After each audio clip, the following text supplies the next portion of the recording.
Okay. Thank you for your patience. I want to bore you, so I promise not to bore you. If I bore you, you can get up and walk out. Okay? And I won't hold it against you. I blame myself for not being, what do you call it? In your debating class, not being what? Captivated. That's it. That's right. And so I'm going to go from here. Just to get your chair and have a seat at the table. Take your time and hurry up. Okay. Okay.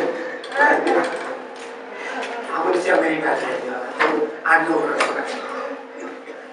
Okay. First of all, I want everybody to loosen up. Because we are, safe place. That's the first thing. An inviting place. That's the second thing. And I hope your energy, you felt like you had a good energy field when you walked in here. I hope you did. With the pictures on the wall, the smell of food in the background, somebody at the front desk saying, hello, welcome to S.H.A.P.E, can I help you? And all of that. And then me walking my room and saying, who's this dude? I know y'all probably say that.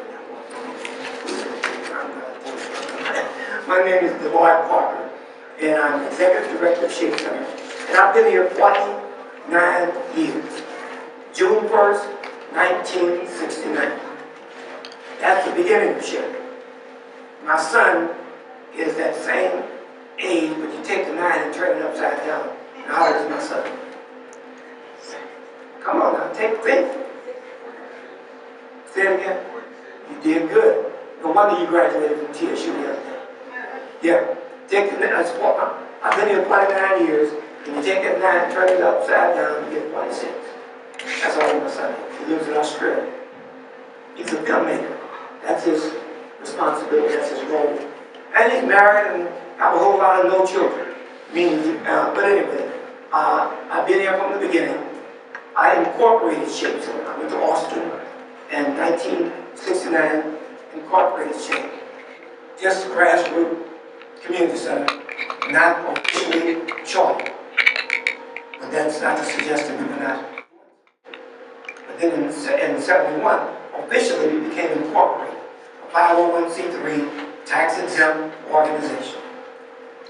That means we don't operate for profit. What we do here is for the community, and we do it proudly. So just so you'll know, S.H.A.P.E Community Center, and by the way, we call your coming here a volunteer, not community service. So you can take that word community service, and we have 2 restrooms, one for women, one for men, flushing down the top, okay? Because we don't, that community service put a stigma on you. Somebody says, what you like? I do community service. First thing I ask you is what? What you do. Yeah, and we don't go there. Your family, okay? And so we call it volunteer. You notice the papers I gave you? Nothing on that says community service. The one that I gave you for that application says volunteer application. The one that I gave you for the information about the center, as far as the dress code and all that stuff, it says what volunteers should know. The timesheet I gave you said volunteer timesheet. We didn't say orientation, we didn't say, what do you call it now? Community service on that. Now when they call it away from here, it's a whole nother issue. They may call it something else away from here. But we call it volunteer over here so that you can know that this is a family center. This is us working together. Okay, so we welcome you to S.H.A.P.E Community Center, and we thank you for cooperating with us, and we thank this young man for coming in. So I'm going to have to do this all the time. And we have a video that we hope we will be able to show, so people will know a little bit more when in the event that I'm not here or somebody's not able to give you orientation. But let me tell you where we are. Again, welcome to S.H.A.P.E volunteers. And the good thing about your volunteering here, you are a volunteer employee. Say, really, what? Yeah, you get paid in hours. Yeah, because if you don't get paid in those hours, you have to pay that fine. Which translates into what? Money. If you take a course at TSU, you have to do so many volunteer hours because you're taking social work or you're taking psychology and they require communications.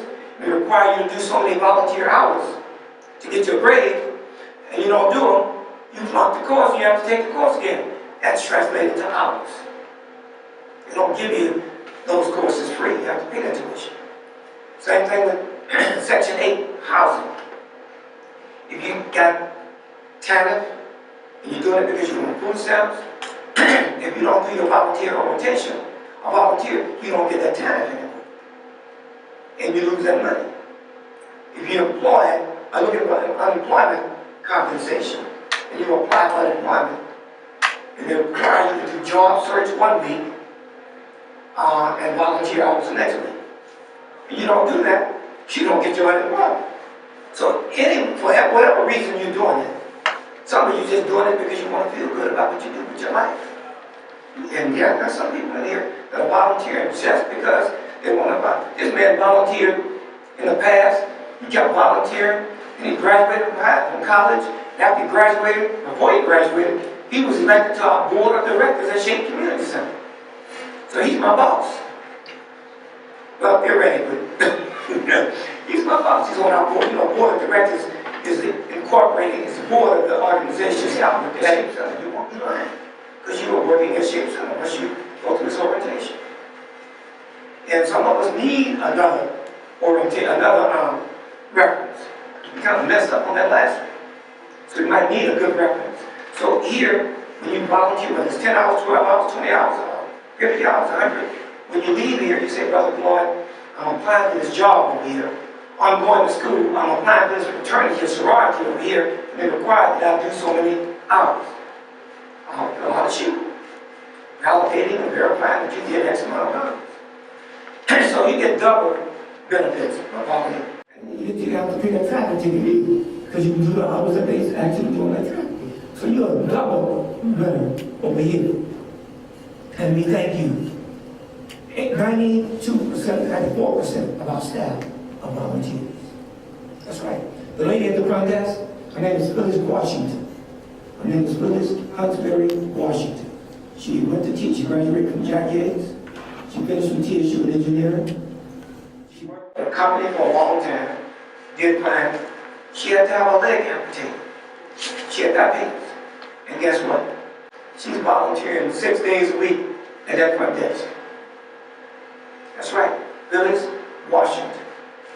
And so she's, and there are others that you see around here volunteering. So that means, unlike most organizations, we don't spend the bulk of our budget on what? Salaries. Because you know, like the Red Cross, isn't that a joke? Red Cross got millions of dollars, and 80-some% of what they got to spend on salaries. And what does that mean for the people they're supposed to be helping? And the lady stumbled on her words on television when they interviewed her. She couldn't explain how come you spending all this money on the staff and all that, and turning people down for a little funky $500 you can give them. So, a real community center is a center that's run by the community, supported financially by the community, and operating in the best interest of the community. That's what a community center is. It's not a center that gets 80-90% of that money from the government and has to jump when the government say jump, and move when the government say move. Usually those jumps and those moves are not in the best interest of the community. Because you know, when you get government money, you get control. Tell you how high to jump, when to jump, and you end up doing something contrary to your organizational philosophy. We're not going to do that. S.H.A.P.E Center's philosophy is helping people to help themselves.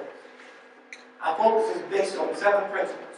Unity of the family, self-determination, collective work and responsibility, cooperative economics, having a clearly defined purpose, and of course, knowing how to be creative and make it do with what you have to get what you need. And finally, last principle is Imani, faith. F-A-I-T-H. Faith. She can do a little bit. She can sit in there. I'm talking about interviewing for the summer program. Excuse me, my hand in your face.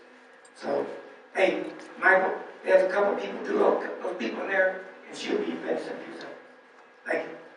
What we're talking about now, she's wanting to get her child enrolled in the summer program. A culturally relevant summer program, which is one of my activities that we offer. And she's going to be interviewed by the after-school program and summer program director so that child could be in the program. So that was the interruption that you had just now. So, okay, so I'm going to let you know. It's all relative and it all works. In addition to that, y'all, like I said, most of our staff are volunteers. I can go right back to that. I'm good now. But most of our staff are volunteers. That's very important. Because that means we don't spend 80% of our budget on salaries. About 5 years ago, I made 65. And I'm 70 now. For 5 years ago, I made, and I decided to stop getting a salary, which was not really a salary. Because when you start something, you settle for a little less to keep the bigger picture alive. So I stopped getting a salary so that I can apply for my Social Security. And I'm still executive director, I'm still volunteering. I chose to do that. Other people are doing the same thing.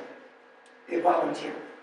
So you be aware, S.H.A.P.E Center is run by you, volunteers. Part of your responsibility will be answering the phone at the front desk, helping with the restaurant in here, helping the tutor in the math tutorial, helping in the computer lab, helping get a meeting, a room ready for the community, for a meeting. Just whatever we need done. I would ask you to do something that I personally would not do. Okay? The other thing is that S.H.A.P.E Center was born out of the Civil Rights Movement. S.H.A.P.E is a birth child of the Civil Rights Movement. Why did we start S.H.A.P.E? Because we needed to strengthen families, community, and nation. The way you strengthen the community is by having a strong family. So we started S.H.A.P.E Center coming out of a lot of madness. A lot of you weren't aware of it, but if you remember, the police invaded Texas Southern University, May 17, 1967. You all, some of you were not even born. Shot up the dormitory, shot up the campus. 5,000 rounds of bullets into the dormitory. That happened. That happened because the students wanted to close Wheel Avenue Street down. They used to run straight through TSU. That's right.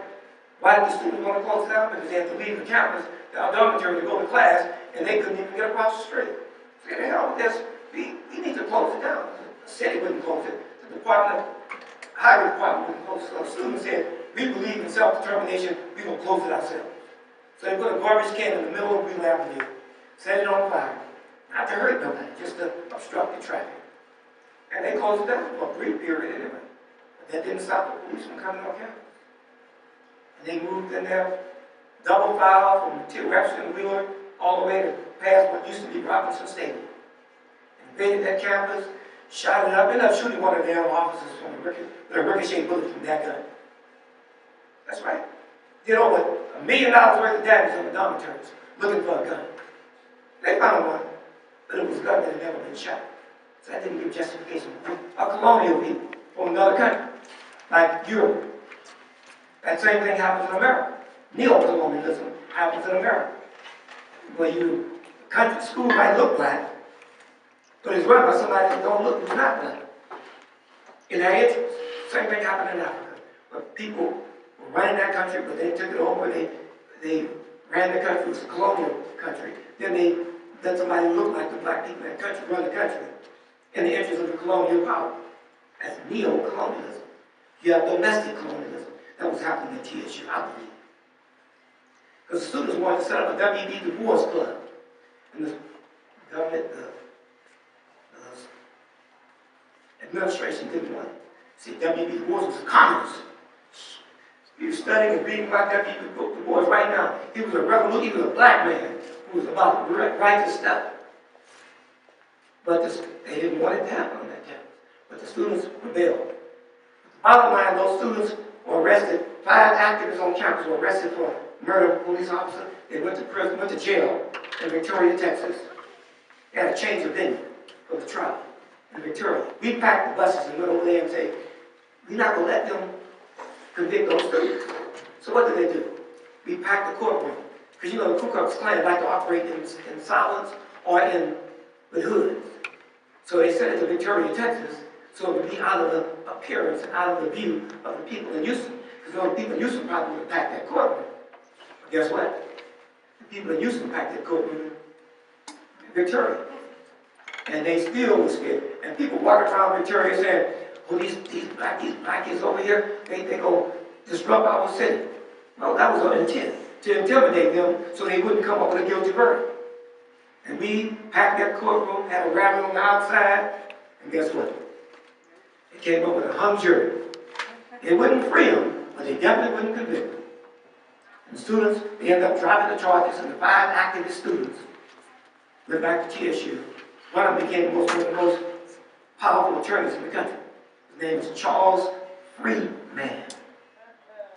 Charles Freeman. His name, his parents gave him, was Charles Freeman. But he changed it. He was the first black student to attend Rice University undergrad. But he left Rice and went to TSU. That's how he ended up at TSU. He wanted to be around his people. But he was one of the TSU 5. Treswell Franklin, Charles Freeman, Wayne O'Malley, John Parker, and Treswell Franklin, I think I said it. There were 5 students who were arrested, but they were freed. That happened. That was the environment, the climate that existed in Houston, right down the street, during those days, that gave a need, a rise, a reason for S.H.A.P.E Center. Well, guess what? The day before that, May 16, 1967, guess what happened? How many of you lived in, been around, spent time in Sunnyside? Okay. You ever heard of Holmes Road? That's in Sunnyside. Well, there was a landfill. White folk, the city, the homeless folk were putting a landfill, a dump in the hood. They don't know about no dump in this hood. So they were protesting. A little girl drowned out there. And they were protesting. And they went to jail for protesting. That was May 16, 1967, the day before the TSU rebellion.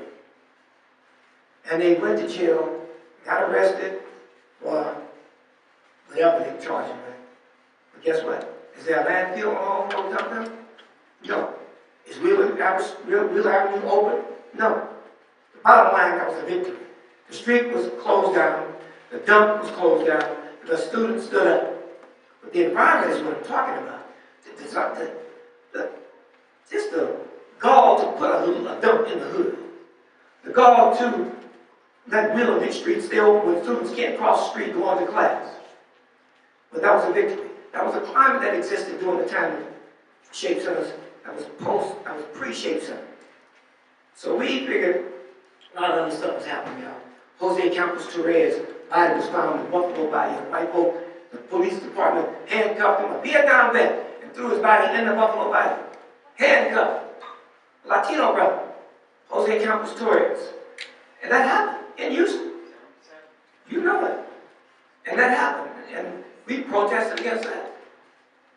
That was just one of the many things that was going on. They said, hey, we got to do something, y'all. We need a S.H.A.P.E Center, but we need an activist S.H.A.P.E Center, not a S.H.A.P.E Center that's going to have an after-school program or free breakfast. We need to have a place where we can have a press conference, we can organize, mobilize, where we can get Clarence Brantley out of prison. Black man in prison for something he didn't do. 9 years in prison for murder and rape of a Conroe High School cheerleader. Of course, he was the only black Jonathan in town. He was the only black Jonathan at Conroe High School. So if you don't look like Jonathan, and a high school, Conroe High School cheerleader was murdered and raped, you must be the one who did it. Because you're the only black one on the campus. And they convicted him, framed him, and convicted him. That's right. In jail. But we didn't give up on it. We kept working and fighting and demonstrating. We did everything from putting cow manure on the steps of the governor's mansion. Why? Because that's what we thought about Texas justice. It wasn't very booze. We did that. We also made t-shirts saying, "Free Clarence Brantley." That's right. We went to the malls in a big old yellow bus that I was driving. We didn't even have a commercial license, but I was driving. And we had a pass-out sign saying, "Free Clarence Brantley." We did everything until that man was a free man. That's right. He was at our 45th anniversary celebration a couple years ago. And he's a free man, but only because we stood up and we protested against him.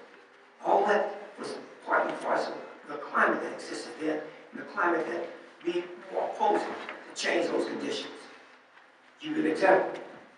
That was one thing. Clarence Brantley. Ada Delaney, some of you remember Ada Delaney? Young people may not. But she was going to deliver some newspapers, y'all. That's all. She had a second job. She was delivering newspapers so she could feed her grandchildren because she was taking care of her grandchildren. two off-duty police officers. Left, well, two of them, Gonzalez and the other two, they followed her and they ran off the highway. They shot her, killed her. She got a gun in her because she had a license to carry. She was delivering newspapers late one night to raise money, to save money for her children.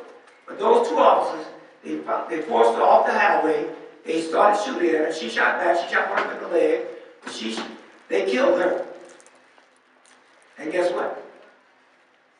They had that trial. All she was doing was delivering newspapers.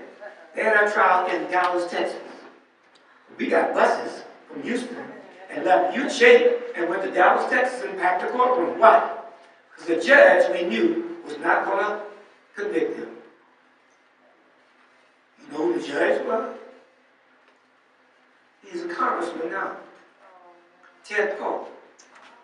He was a judge, you know. He was a racist himself. He is a racist himself. So we packed that courtroom making sure that if he was going to acquit them, acquit those officers, he was going to do it in our presence. They don't like to do that kind of damage in our presence. They don't like the KKK, the hood, you know.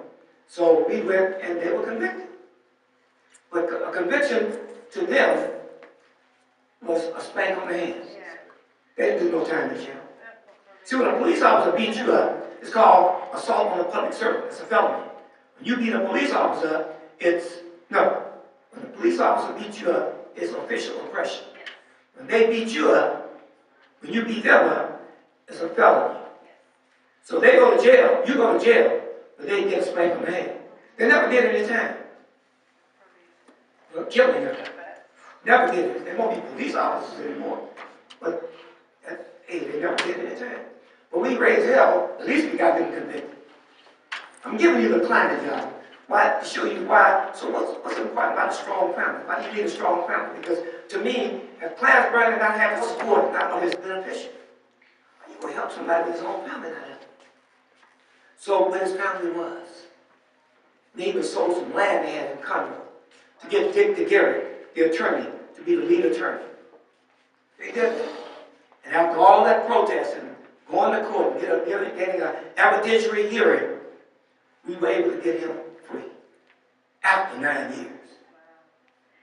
Well, he got free, but they kind of break you when you're in prison. And when you get out, guess what? He got a letter from the Attorney General's office when they got out. Guess what they were asking for? It's a joke, but it's real. Child support. Now he's in prison for something he didn't do. When you get out, they wanted to pay child support to his children that he couldn't support while he was locked up because of them. Of course, we fought it, we beat it, he didn't have to pay it. But just the idea, they would even impose or send him a letter, that's intimidating. But that's how the system worked. That's how it worked then, and pretty much that's how it works now. You know. And so that's Clarence Brown case, Josiah Sutton. A young brother was at high school. When you get out of high school, you anticipate maybe going to college, right? But he went out of high school and went to prison. Yeah, for statutory rape. Guess what? He was innocent. But it took 5 years for that DNA law to come into effect. And he got acquitted because it was not his DNA. So instead of doing 5 years, 4 or 5 years in prison, in college, he did 4 or 5 years in prison for something he didn't do. And they gave him a little funky $50,000 after he got out. That's because the law had passed then that allowed him to get compensated somewhere. But $50,000 for 5 years of your life, that's a joke. I'm just giving you the climate, y'all. Drawing a picture for you, let you know why it was important that we stand up and speak out. Why it was important that S.H.A.P.E Center stood up and speak out. Why it was important for us to allow press conferences to be held here, speaking out against something. Why it was important for us to have on Thanksgiving a no thanks Thanksgiving. In this meeting, in this room, we set up tables and chairs, put empty plates on our tables. And we invited the press. And we showed them. That was a demonstration. No thanks Thanksgiving. We did all kind of weird stuff. But that's what we had to do. We didn't have a lot of money, you know. And we silk screened our own t-shirts. We had a silk screen machine at the other building. We had silk screen t-shirts by hand. And said Free Clarence Brown. All that happened during those early days, which gave reason and gave made a need for a S.H.A.P.E Community Center, helping to strengthen families. We want to strengthen families socially, culturally, economically, politically, spiritually. We want to do that. And all our programs are geared to do that in those areas. So we did all of that. We climbed around the case, out of the Laney case. While doing all of this, we were running a community center. Yes. We allowed the center to be used for press conferences, for meetings, organizing meetings, silk screening T-shirts. All that stuff was going on in S.H.A.P.E, but we also running a community center. Because you don't go out and raise hell about something, and then go to bed, go home and look at yourself on television. That's what a lot of so-called activists would do. They go raise hell and protest, let signs, make sure they're in front of the camera, then run home and look at themselves on TV. Instead of going to S.H.A.P.E Center, going somewhere and involving themselves in a program that's going to keep them from having to experience some of those conditions. But at S.H.A.P.E, we raised hell, we protested, we demonstrated, we did all that, but we came back to S.H.A.P.E and organized. And had the children to come for the after-school program and all their activities. And had the elders to come. And some of the activists who were on those lines with us, 80 and 90 years old. Claudina Jones, the grandmother of Jolanda Jones, she was one of those. She was 90-some years old when she died. She was with us, protesting with us. Mary Delaney, she was 80-some years old. She's deceased now, but she was on the line with us. That's right. We had old people marching with us. Ada Evans, who was active with us, we ended up electing her as city council member. And she didn't have no money. To get elected in office, you gotta have some money. She didn't have no money. Our opposition had big money. But guess what? We elected her because we had the power of the people. And that's the difference. We elected her with less than $10,000. So she served 2 terms on city council. An activist. Same thing with Judon. He was in the movement with us. And we elected him. 2 activists. We haven't had one since those 2. Not an activist. But so that's how the movement worked. That's how the movement worked. And then, coming out of all that, some of the programs, everybody and their mama has been to S.H.A.P.E Center. So what do you mean? Homes mean that. Because Dick Gregory has been to S.H.A.P.E. He was an activist. He just died a couple years ago. Winnie Mandela has been to S.H.A.P.E Community Center. The wife of Nelson Mandela. Had it not been for her, there would have not been our President Nelson Mandela. I said, what do you mean? Hell, she kept the movement alive the whole time he was locked up. 20-some years. Had it not been for her, there would not have been a President Mandela. A lot of people didn't know that. But that was real. She kept the ANC and held them accountable. She just died about a month ago. We had a commemoration, dedication to her at the other building the week after she passed. And we got a chance to go and help with the election. I was in Johannesburg helping with the election when Mandela was running for president. I was an international observer helping with the election. Got a chance to meet her, meet Nelson Mandela, work at the polling place, making sure that the one lady was 108 years old, I think she was about 108. She was in line trying to vote, and she couldn't stand up to vote on the thing. Why do you think she couldn't stand up to vote? She had scoliosis, curvature spine. But I had to take the ballot off the top and put it on the ground, or to put her X on it, next to Mandela's name. I was in Johannesburg. I was in Philadelphia, outside of Johannesburg. So we experienced that. A lady over 100 years old voting. And the line was wrapped around the voting place, y'all. And somebody asked me, said, Brother Lord, how come they don't let her go first? Because she's sick. No, she's not sick. She has sclerosis spine. She's in line. The other people in line with one leg. Some in line with no legs. So we kept the line where it was. And she voted. I got a copy of the ballot on the wall behind the desk in there. But she might have had to put her X, but she put her X on it. That's the climate. Who all has been to S.H.A.P.E Center? Martin Luther King III has been to S.H.A.P.E Center. Reuben Hurricane Carter has been to S.H.A.P.E Center. Dr. Wellesley has been to S.H.A.P.E Center. A black psychiatrist who was one of the most powerful ones in the world. Reuben Hurricane Carter, Dr. Wellesley, Martin Luther King Jr., Dick Gregory, Danny Glover has been to S.H.A.P.E Center. Most Def has been to S.H.A.P.E Center. A lot of you might have known him. He played the doctor who was doing all the operating, and the white boy was getting all the credit for it. And when he left the scene, he went to work for somebody else, and the white boy couldn't operate anymore because he didn't know the techniques, procedures. So he was begging the doctor to come back, the one who Ruben Hurricane Carter, not Ruben Hurricane Carter, Most Def played. Most Def played that person in that movie. And he's also a writer, a producer, a spoken word artist, an actor, all that kind of stuff. He's been here, spent a little time in S.H.A.P.E. So a lot of people have been to S.H.A.P.E, because this is the kind of place that stands for justice, fairness, and that kind of stuff. And then just to give you a little bit more information about this institution, we have a lot of things, anything you want, you could probably get it from S.H.A.P.E. We have an after-school program for the children. They're here every Monday through Friday after school. We pick them up from several schools. We have a summer youth program for the children. Are here every day, Monday through Friday. Martin Luther King. Some of those kids come here thinking Martin Luther King freed the slaves. I'm serious, because they see the same picture. Martin Luther King, Rosa Parks, so the same pictures. Those are pictures.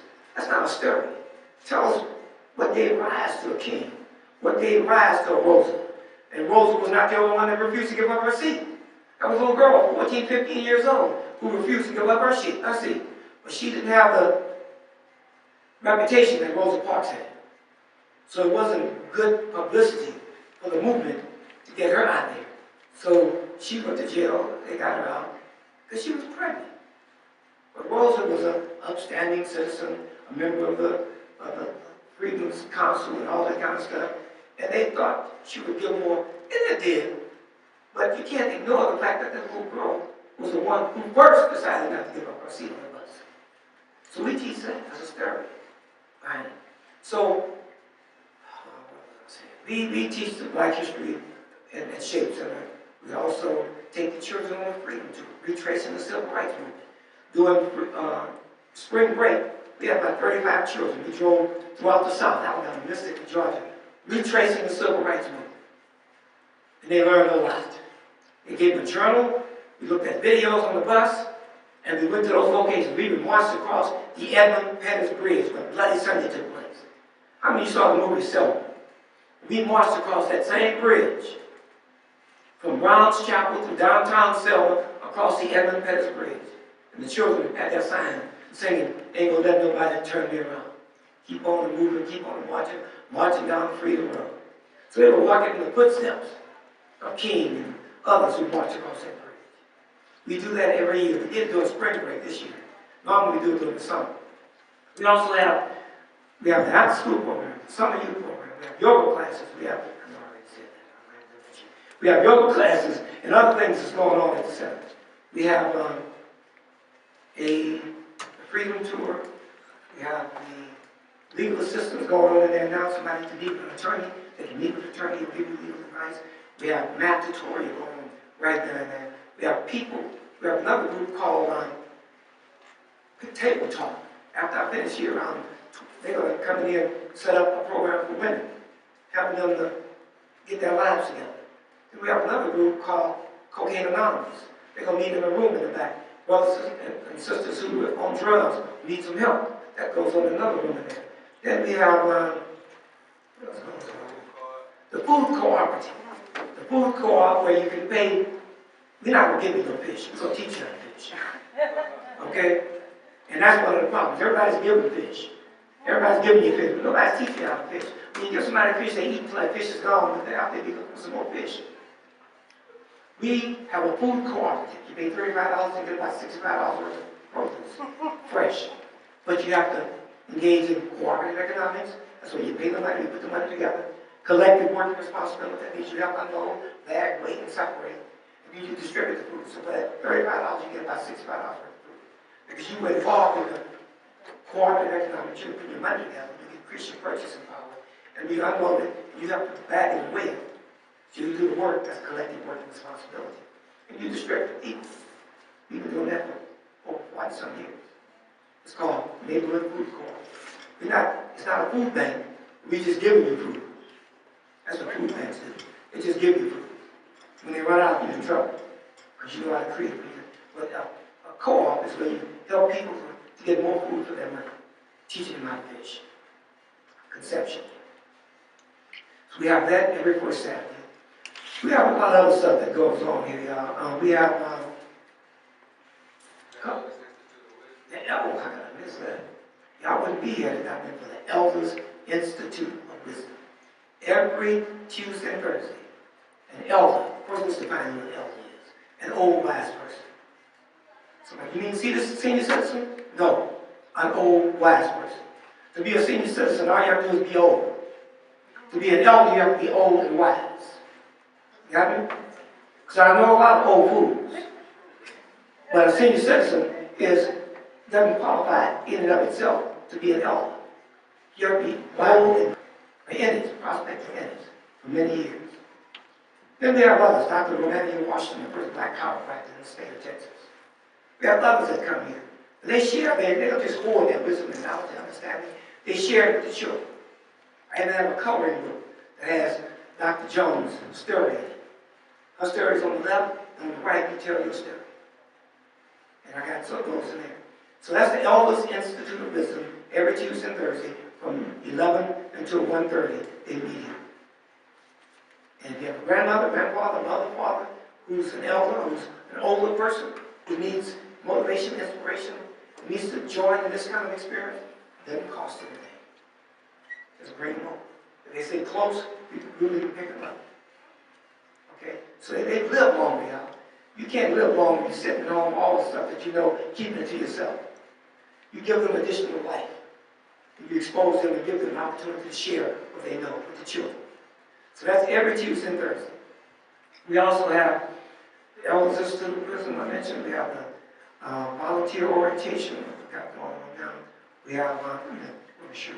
Let me see your brochure. We have parent meeting.